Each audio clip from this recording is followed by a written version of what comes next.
ഈ ഒരു വീഡിയോ നമ്മൾ പഠിക്കാൻ പോകുന്നത് ട്രാൻസിഷൻസിനെ കുറിച്ചാണ്. അപ്പോൾ എന്താണ് ഈ ട്രാൻസിഷൻസ് എന്ന് പറഞ്ഞു കഴിഞ്ഞാൽ നമ്മൾ ടൈം ലൈനിലേക്ക് 2 വീഡിയോസിനെ ആഡ് ചെയ്തു. അപ്പോൾ ആദ്യത്തെ വീഡിയോയിൽ നിന്നും രണ്ടാമത്തെ വീഡിയോയിലേക്ക് സാധാരണഗതിയിൽ നമ്മൾ ഒരു കട്ട് ആഡ് ചെയ്ത് പ്ലേ ചെയ്ത ഒരു ജമ്പാണല്ലേ ഉണ്ടാവുക. അപ്പോൾ ഈ ജമ്പിന് പകരം ചില സമയങ്ങളിൽ ചില സ്ലൈഡ് ഷോകൾ, അതേപോലെ ചെറിയ ചെറിയ കുഞ്ഞു കുഞ്ഞ് എഫക്റ്റ് വീഡിയോസ് ഒക്കെ ചെയ്യുന്ന സമയത്തൊക്കെയാണ് നമ്മൾ കൂടുതലും ഈ ഒരു ട്രാൻസിഷൻസ് ആഡ് ചെയ്യുന്നത്. അല്ലാതെ നമ്മൾ ഫിലിം മേക്ക് ചെയ്യുമ്പോൾ, ഷോർട്ട് ഫിലിം മേക്ക് ചെയ്യുമ്പോഴൊന്നും ഇതങ്ങനെ യൂസ് ചെയ്യില്ല. ചിലപ്പോൾ വേണമെങ്കിൽ കല്യാണ വീഡിയോസിലൊക്കെ നമുക്ക് വേണമെങ്കിൽ ആഡ് ചെയ്യാം കേട്ടോ.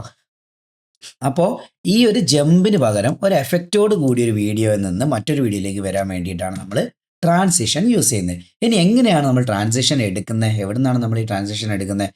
ഡിഫോൾട്ടായിട്ട് FCV വരെ നിങ്ങൾക്ക് ഒരുപാടെണ്ണം തരുന്നുണ്ട്. അതിന് പുറമെ നമുക്ക് വേണമെങ്കിൽ ഓരോ സൈറ്റുകളിലൊക്കെ കയറി ഡൗൺലോഡ് ചെയ്യാം, പർച്ചേസ് ചെയ്യാം. അങ്ങനെ ഒരുപാട് ഓപ്ഷൻസ് വേറെ ഉണ്ട് കേട്ടോ. അപ്പോൾ നമുക്ക് ആദ്യം തന്നെ ഇതെങ്ങനെ എടുക്കാമെന്ന് നോക്കാം അല്ലേ.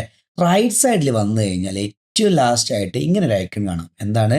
2 ത്രികോണങ്ങൾ അങ്ങോട്ടും ഇങ്ങോട്ടും വെച്ച പോലെയോ അല്ലെങ്കിൽ ഒരു ക്രോസിൻ്റെ ഒരു ചിഹ്നമൊക്കെ ആയിട്ട്, അതായത് 2 ക്ലിപ്പിൻ്റെ ഇടയിൽ എന്തോന്ന് ആഡ് ചെയ്യാൻ വെക്കുന്ന ഒരു ചിഹ്നമാണ് അല്ലേ ഏറ്റവും ലാസ്റ്റ് ആയിട്ട്. ഇതിനൊരു ഷോർട്ട് കട്ട് ഉണ്ട് കേട്ടോ. കൺട്രോൾ കമാൻഡ് 5 അടിച്ചു കഴിഞ്ഞാൽ ഈ ഒരു വിൻഡോ ഓൺ ആയിട്ട് വരും. കണ്ടോ? ഈ വിൻഡോയുടെ അകത്ത് നമുക്ക് ലെഫ്റ്റ് സൈഡിലായിട്ട് ഒരുപാട് ഓപ്ഷൻസ് കാണാം. ഇതിനെ ഓരോന്ന് ഓൺ ചെയ്ത് കഴിഞ്ഞാൽ അതിൻ്റെ അകത്തായി വേറെ ഒരുപാട് ഓപ്ഷൻസ് കാണാം. ഇതൊക്കെ ട്രാൻസിഷൻസ് ആണ്. അപ്പോൾ ഈ ഓരോരോ ട്രാൻസിഷൻ ഞാൻ ഡ്രാഗ് ചെയ്ത് ഡ്രോപ്പ് ചെയ്ത് കാണിച്ചു തന്നു കഴിഞ്ഞാൽ ഒരുപാട് സമയം എടുക്കും. അപ്പോൾ ഇതെന്താണെന്ന് മനസ്സിലാക്കാൻ വേണ്ടി കുറച്ചെണ്ണം ഞാൻ ഡ്രാഗ് ചെയ്ത് കാണിച്ചു തരാം. ആദ്യം ഞാൻ ബ്ലർ എന്നുള്ളൊരു ഓപ്ഷനിൽ വരികയാണ്. അപ്പോൾ നിങ്ങൾക്ക് ഏത് ഓപ്ഷനിൽ വേണമെങ്കിലും വരാം കേട്ടോ. ബ്ലർ എന്നുള്ള ഓപ്ഷൻ്റെ അകത്ത് ഒരു റൗണ്ട് അടിച്ചിട്ട് പെട്ടെന്ന് കാണുമ്പോൾ മനസ്സിലാകുന്ന ഒരു സംഭവമാണ്. കണ്ടോ? റേഡിയൽ എന്നാണ് അതിൻ്റെ പേര്. ഞാൻ ജസ്റ്റ് ഡ്രാഗ് ചെയ്തിട്ട് ഈ 2 വീഡിയോയുടെ സെൻട്രലായിട്ട് ഇവിടെ പ്ലേസ് ചെയ്തു. കണ്ടോ? എന്താ സംഭവിച്ചത്? 2 വീഡിയോയുടെ സെൻട്രലായിട്ട് പ്ലേസ് ചെയ്തു. എന്നിട്ട് ഞാനൊന്ന് പ്ലേ ചെയ്യണേ, നോക്കിയോ. കണ്ടോ? റൗണ്ട് അടിച്ച് ഇപ്പുറത്തേക്ക് വന്നു. കണ്ടോ? റൗണ്ട് അടിച്ച് ഇപ്പുറത്തേക്ക് വന്നു. അപ്പോൾ അതൊരു സ്ലൈഡ് ഷോ ഒക്കെ ആണെങ്കിൽ, ഒരു ഫോട്ടോ ഒക്കെ ഇങ്ങനെ മാറി മാറി വരുന്നതൊക്കെ ആണെങ്കിൽ നല്ല ഭംഗി ഉണ്ടാവും അല്ലേ കാണാൻ. അപ്പോൾ ഇനി അത് കളയണമെങ്കിൽ എന്ത് ചെയ്യണം? ഇതിൽ ക്ലിക്ക് ചെയ്തിട്ട് ഡിലീറ്റ് അടിച്ച് കഴിഞ്ഞാൽ അത് പോയിക്കോളൂ കേട്ടോ. കൂടുതലൊന്നും ചെയ്യേണ്ട കാര്യമില്ല. ഇനി അതേപോലെ തൊട്ട് താഴെ ഡിസോൾവ് എന്നൊരു ഓപ്ഷൻ ഉണ്ട്. Cross dissolve. ഇതാണ് ഏറ്റവും ബേസിക് ആയ ട്രാൻസിഷൻ. എല്ലാ സ്ഥലത്തും യൂസ് ചെയ്യാൻ പറ്റുന്ന ട്രാൻസിഷനാണിത്. ഇത് ഡ്രാഗ് ചെയ്ത് ഡ്രോപ്പ് ചെയ്തു. ഇപ്പോൾ നോക്കിയാൽ അത് മാറിപ്പോകുന്നത്, ഒന്ന് മങ്ങിയിട്ട് മറ്റൊന്ന് വരുന്ന ഒരു പ്രത്യേക തരം എഫക്റ്റ് ആയിരിക്കും. ഇനി നമുക്ക് ഇതിൻ്റെ ലെങ്ത്ത് കൂട്ടുകയും കുറയ്ക്കുകയൊക്കെ ചെയ്യാം. ഏത് ട്രാൻസിഷൻ ആഡ് ചെയ്താലും ചെയ്യാം കേട്ടോ.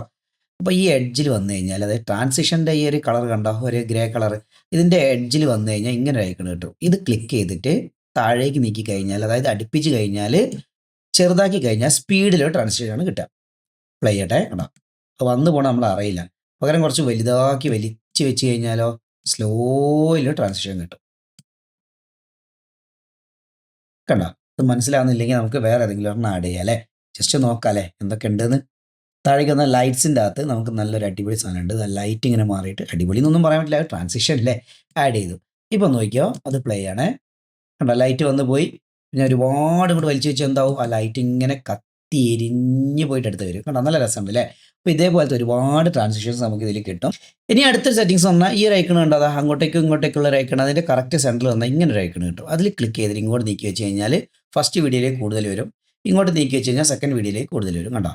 ട്രാൻസിഷൻസ് അങ്ങോട്ടും ഇങ്ങോട്ടും നീക്കി വെക്കാൻ വേണ്ടിയുള്ള ഒരു ഓപ്ഷനാണത്. ഓക്കെ ഉണ്ടോ? പിന്നെ ഇവിടെ ഒരു ഐക്കൺ ഉണ്ട്. അത് ക്ലിക്ക് ചെയ്ത് ഡ്രാഗ് ചെയ്ത് കഴിഞ്ഞാൽ ട്രാൻസിഷന് ഇങ്ങനെ കയറി വരും. അതായത് വീഡിയോയെ കട്ട് ചെയ്തുകൊണ്ടും വീഡിയോയെ ചുരുക്കിക്കൊണ്ടും വലുതാക്കിക്കൊണ്ടും ഒക്കെ മാറ്റാനൊക്കെ ഉള്ള ഒരു ഓപ്ഷനാണ് ഈ മേലെയുള്ള ഐറ്റംസ് കേട്ടോ. അപ്പോൾ ഇതൊക്കെ ഒന്ന് ചെയ്ത് നോക്കുക. വേണമെന്നുണ്ടെങ്കിൽ മാത്രം അങ്ങോട്ടും ഇങ്ങോട്ടൊക്കെ നീക്കി വെച്ചൊക്കെ അഡ്ജസ്റ്റ് ചെയ്ത് നോക്കാം. ഇനി ലാസ്റ്റ് ആയിട്ട് വൈപ്പ് എന്ന് പറഞ്ഞ ഓപ്ഷൻ ഉണ്ട്. ഞാൻ ആ വൈപ്പ് ഇവിടേക്ക് ഒന്ന് ആഡ് ചെയ്യുകയാണെങ്കിൽ, വൈപ്പിൻ്റെ അകത്ത് ക്ലിക്ക് ചെയ്താൽ റൈറ്റ് സൈഡിൽ ഇവിടെ കണ്ടോ കുറച്ച് ഓപ്ഷൻസ് ഒക്കെ നമുക്ക് മാറ്റാനുള്ളതുണ്ട്. ഇതുപോലെ ചിലതിലൊക്കെ മാറ്റങ്ങൾ വരുത്താനുള്ളതുണ്ടാവും. ഇതിലിപ്പോൾ എന്താണെന്ന് അറിയോ, ഇതിൽ തന്നെ ക്ലിക്ക് ചെയ്യണേ.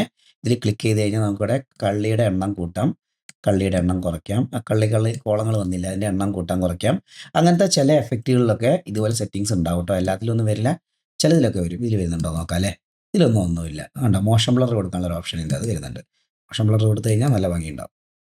അങ്ങനത്തെ ഓരോന്ന് നോക്കുക. ചിലതിനൊക്കെ സെറ്റിങ്സ് ഉണ്ടാവും കേട്ടോ. ചില സെറ്റിങ്സ് ഒക്കെ നോക്കിയിട്ട് മാറ്റാം. അപ്പോൾ അത്രയേ ഉള്ളൂ. അപ്പോൾ ഓക്കെ അല്ലേ, അടുത്ത ക്ലാസ്സിൽ കാണാം കേട്ടോ.